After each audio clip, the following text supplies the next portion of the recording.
Your life as every rank on the FBI Most Wanted list. Level 1, the bottom of the list. You made the list, barely.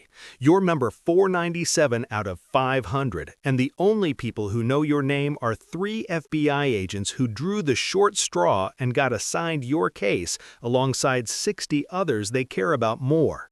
Your crime was serious enough to cross the federal threshold, interstate fraud maybe, or a string of armed robberies across 2 states, but not serious enough to make anyone lose sleep.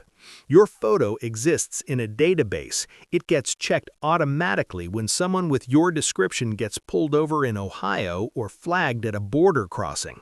Passive surveillance. Nobody's actively hunting you. You're staying with a cousin in Tucson who asks 0 questions. You work cash jobs. You don't call anyone from your old life.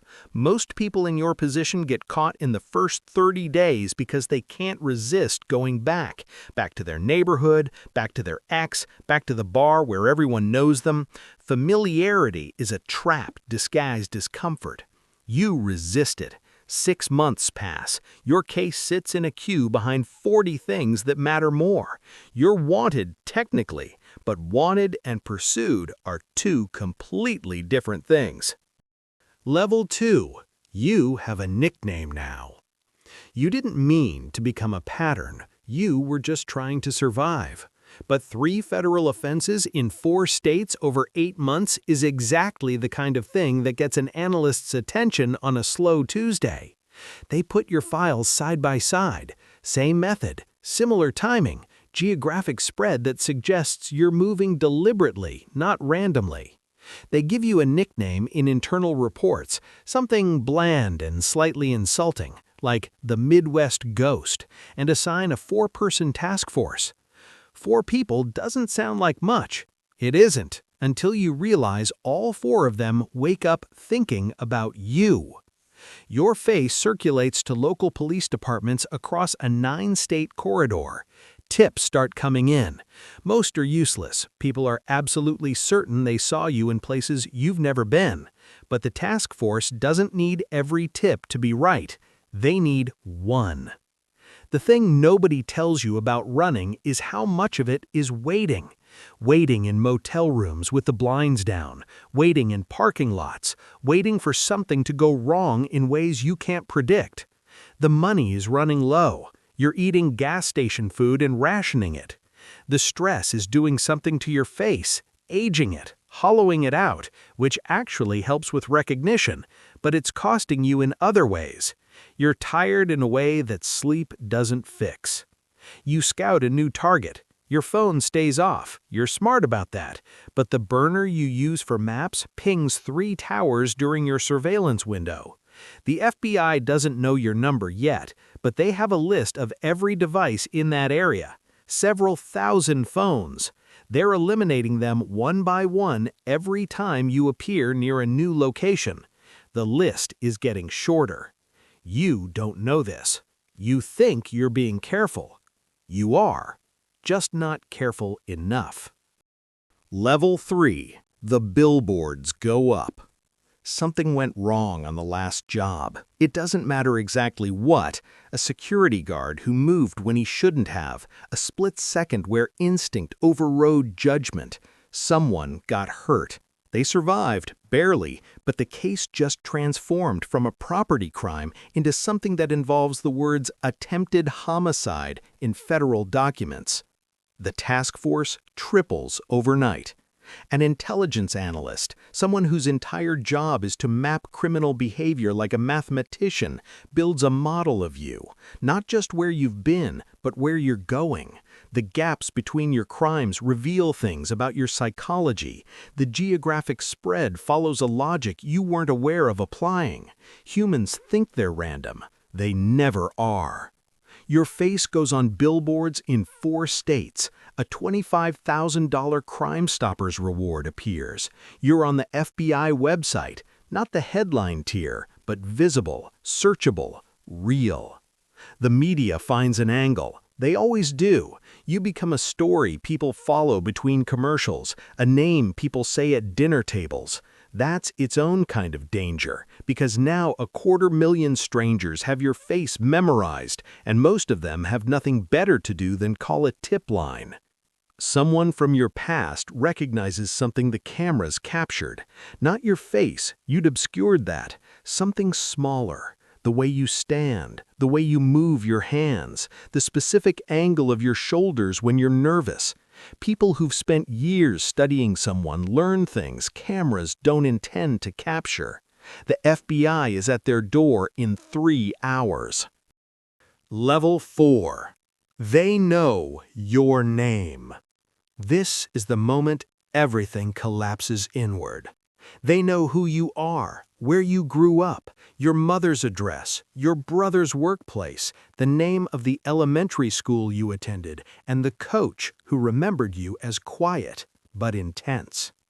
Every person you've ever been close to gets a visit from agents who are polite, professional, and completely unmovable.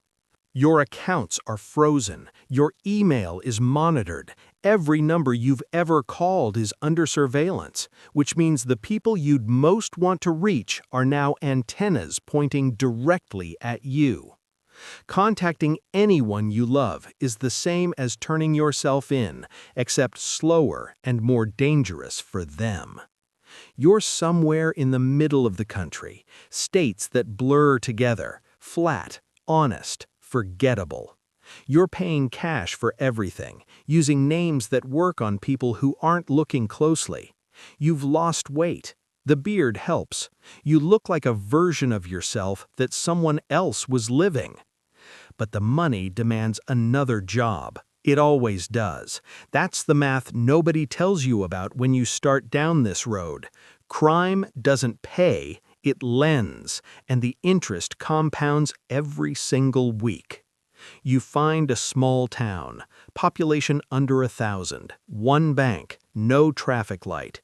You calculate that federal resources concentrate in cities, that rural invisibility is a real asset, that 4 minutes is enough time to change your situation.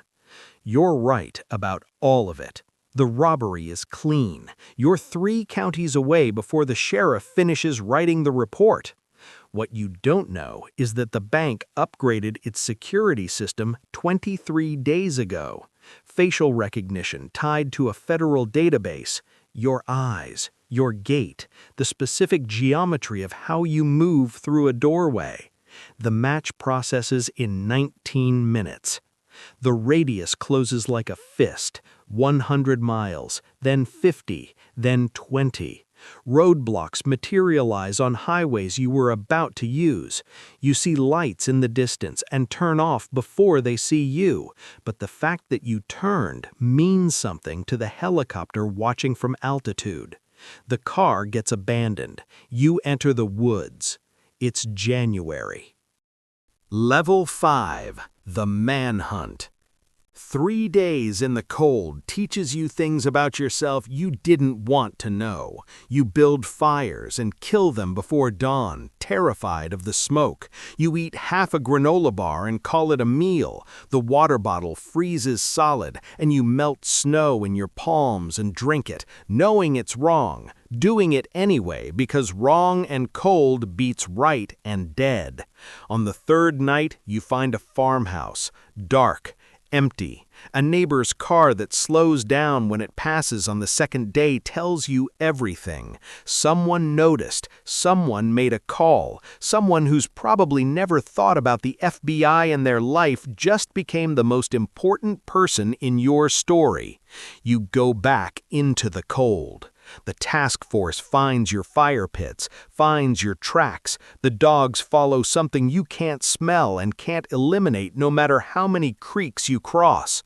You hear them before you see them, that sound, low and certain and getting closer, and you run until your body stops negotiating and starts refusing. The helicopter finds your heat signature through the canopy. You don't see it find you. That's the part nobody warns you about. The ending doesn't announce itself. One moment you're running, The next moment, you're in a ravine with a ruined ankle, and voices are coming from directions you can't locate, and there are rifles pointed at angles you can't see. You raise your hands. Something in you already knew this was where it ended, maybe for weeks, maybe longer. Face in the frozen ground, hands bound, the weight of other people on your back, which is somehow the most clarifying sensation you've ever felt. Someone reads you your rights. You can't hear the words over the helicopter and your own breathing. It doesn't matter. You already know them. The charges take 20 minutes to read aloud. It takes longer than that to understand what they mean in years. Your public defender is young, overwhelmed, and honest with you in a way that costs her something. The evidence, she says, is not a problem to be solved. It's a wall. DNA from crime scenes you thought were clean, surveillance footage that captures angles you didn't account for, ballistics tying your weapon to events in 3 different states. The federal prosecutor's offer is structured to feel like mercy. Plead to 8 counts, accept 40 years, avoid the trial that ends in life without parole. You take the deal. The judge asks if you understand the terms. You say yes. He sentences you with the same energy someone might use to read a grocery list. 40 years, federal, no parole. You'll be 71 when the door opens, if you make it, if the math of your body holds up against the math of the sentence. The bus to Leavenworth takes 11 hours. You're shackled to strangers who've already learned not to speak. The prison rises out of flat Kansas land like something from a different century. Walls that have no interest in your story. Razor wire that looks almost decorative in the afternoon light. You stop thinking about it as a mistake you made. You start thinking about it as the place you live now. The years. The first year dismantles you piece by piece.